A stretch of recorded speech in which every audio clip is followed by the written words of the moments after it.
سورہ انبیاء کا چوتھا رکوع شروع ہوا ہے۔ آیت نمبر 42 تا 44 تلاوت کی گئی ہے۔ گزشتہ درس میں اس بات کا ذکر تھا کہ انسان کی فطرت میں جلد بازی ہے، پھر وہ اس حد تک چلا جاتا ہے کہ اللہ سے جلدی عذاب کا مطالبہ بھی کرنے لگتا ہے۔ تو یہ اچھی صفت نہیں ہے، بری صفت ہے، اس کو تبدیل کیا جائے۔ اور وہ لوگ جنہوں نے انبیاء علیہ السلام کا استہزاء کیا، احکامات شرعیہ کا انکار کیا، ان کی سزاؤں کا ذکر تھا۔ آج کے درس میں جو آیات پڑھی گئی ہیں ان میں یہ مضمون بیان ہوا ہے کہ دن رات میں حفاظت بندے کی اللہ کی طرف سے ہوتی ہے، کوئی اور ذات تو حفاظت کرتی نہیں ہے، تو اللہ کے علاوہ کسی اور کی طرف نظر کیوں جاتی ہے۔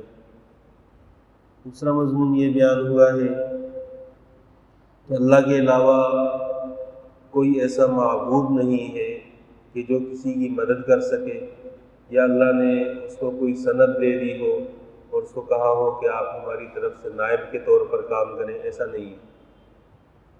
تیسرا مضمون یہ بیان ہوا ہے کہ اللہ کی طرف سے جب ایک نسل کے بعد دوسری نسل کو بھی نواز دیا جاتا ہے تو ان میں بگاڑ زیادہ پیدا ہوتا ہے،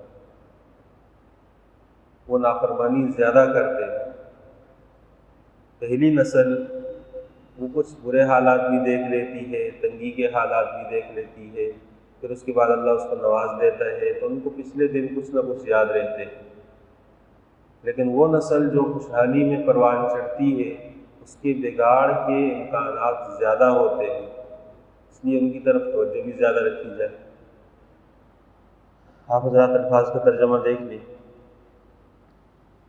قل آپ کہہ دیجئے من یکلؤکم باللیل والنہار من الرحمن، کون تمہیں بچاتا ہے دن اور رات میں رحمان کے عذاب سے؟ اللہ کی گرفت، اللہ کی پکڑ نہیں آتی تو کوئی ایسا ہے کہ جو بچاتا ہے؟ اللہ ہی ہے جو بندوں کی حفاظت کرتا ہے، بندوں کو بچاتا ہے۔ بل ہم عن ذکر ربہم معرضون، اب یہ ایسی چیز ہے کہ اس کو دیکھ کر اللہ کی اطاعت کرنی چاہیے، لیکن ان لوگوں کی حالت یہ ہے کہ یہ اپنے رب کے ذکر سے اعراض کرنے والے ہیں، بجائے اس کے اطاعت اختیار کریں۔ ام لہم آلہۃ تمنعہم من دوننا، یا ان کے لیے کچھ معبود ہیں، کوئی اور معبود ہیں جو ان کی حفاظت کرتے ہیں اللہ کے علاوہ؟ اللہ ہی حفاظت کرتا ہے، اللہ کے علاوہ کوئی حفاظت نہیں کرتا۔ لا یستطیعون نصر انفسہم، انہوں نے جن کو معبود بنا لیا ہے وہ تو اپنی مدد خود نہیں کر سکتے۔ تو ان یسلبہم الذباب شیئا لا یستنقذوہ منہ، وہ ایسے معبود ہیں کہ اگر مکھی آئے کوئی چیز لے کر چلی جائے وہ اس کو روک نہیں سکتے، ایک مکھی پیدا نہیں کر سکتے، مکھی اگر نقصان پہنچا دے، گندگی پھیلا دے، اس کو روک نہیں سکتے، تو ان کو اللہ کے مقابلے میں پکارتے ہیں۔ فرمایا کہ نہ وہ اپنی مدد کر سکتے ہیں، وَلَا هُم مِنَّا يُصْحَبُونَ، نہ ہماری طرف سے ان کو کوئی مقاربت دی گئی ہے کہ آپ ہماری طرف سے نائب بن کر کام کریں، آپ اللہ کے بڑے برگزیدہ ہیں اور قریب ہیں۔ اللہ کی تو کسی کے ساتھ رشتہ داری نہیں ہے۔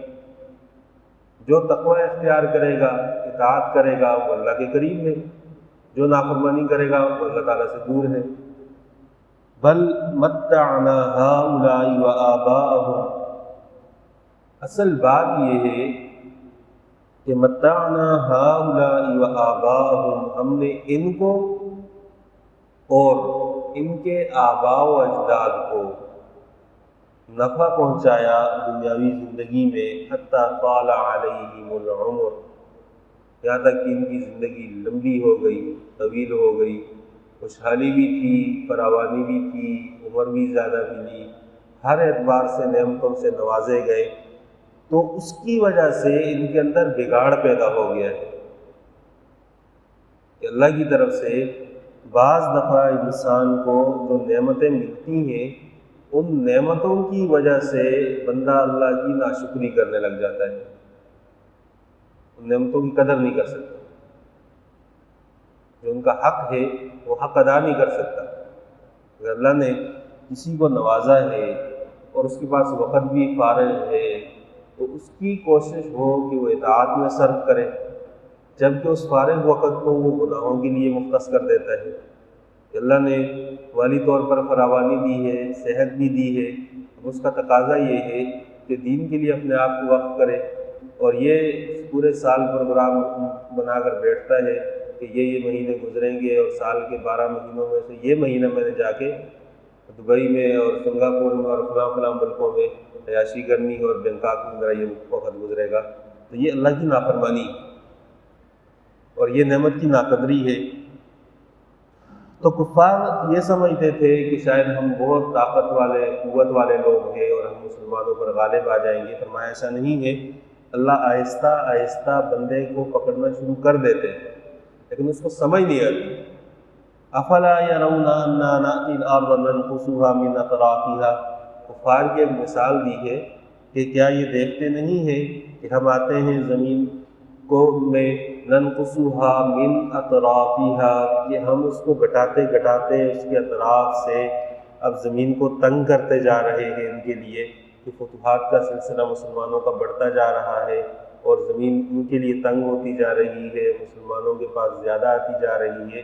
تو یہ اللہ کی طرف سے نافرمانوں کے لیے ایک تنبیہ ہے، اور یہ سلسلہ اس وقت تک جاری و ساری رہے گا کہ جب ایمان والے اطاعت گزار اور اللہ تعالیٰ کی مان کر چلیں گے، اللہ ان کے ذریعے ہی کافروں کو رسوا کرے گا، اور جب یہ نافرمانی پر کمر باندھ دیں گے تو اللہ ان کو ذلیل و رسوا کر دے گا اور ان پر کفار کو مسلط کر دے گا۔ حدیث میں اذا ترکتم الجہاد سلط اللہ علیکم الذلہ، جہاد جب چھوڑ دو گے تو اللہ تمہیں ذلیل کر دے گا، تمہیں کمزور کر دے گا۔ اور ہم پوری امت کا حال دیکھ رہے ہیں اس وقت کیا ہے، ہم نے اپنا ایک من پسند دین بنا لیا ہے اور اس کے مطابق ہم زندگی گزارتے ہیں۔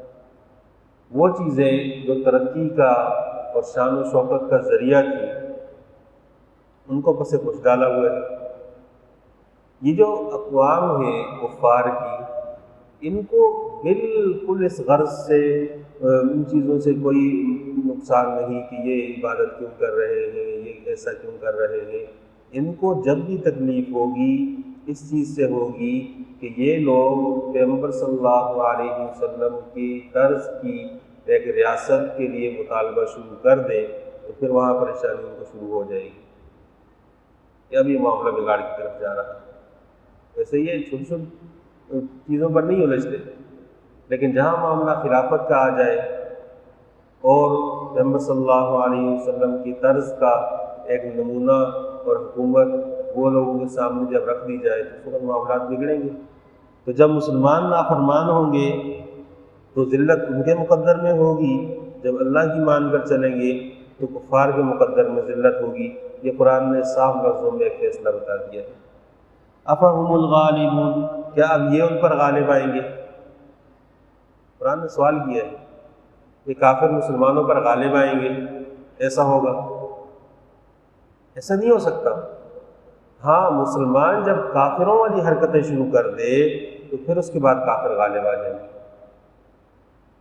ہر 2 نمبر کام، نافرمانی والا کام وہ مسلمان کرتا رہے اور پھر اس کے بعد وہ یہ کہے کہ میں مسلمان ہوں، میری مدد ہوگی، اور اس کی وجہ سے اسلام کو گالیاں پڑے، مسلمان کو گالیاں پڑے، ایسا نہیں ہوتا۔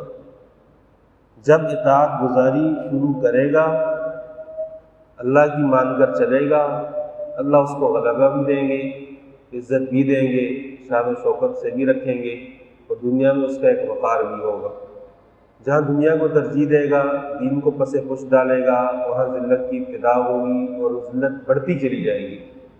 یہ ایک ضابطہ اور فیصلہ قرآن نے دیا ہے۔ اللہ تعالیٰ سے دعا ہے قرآن کی تعلیمات پر عمل کرنے کی توفیق عطا فرمائے۔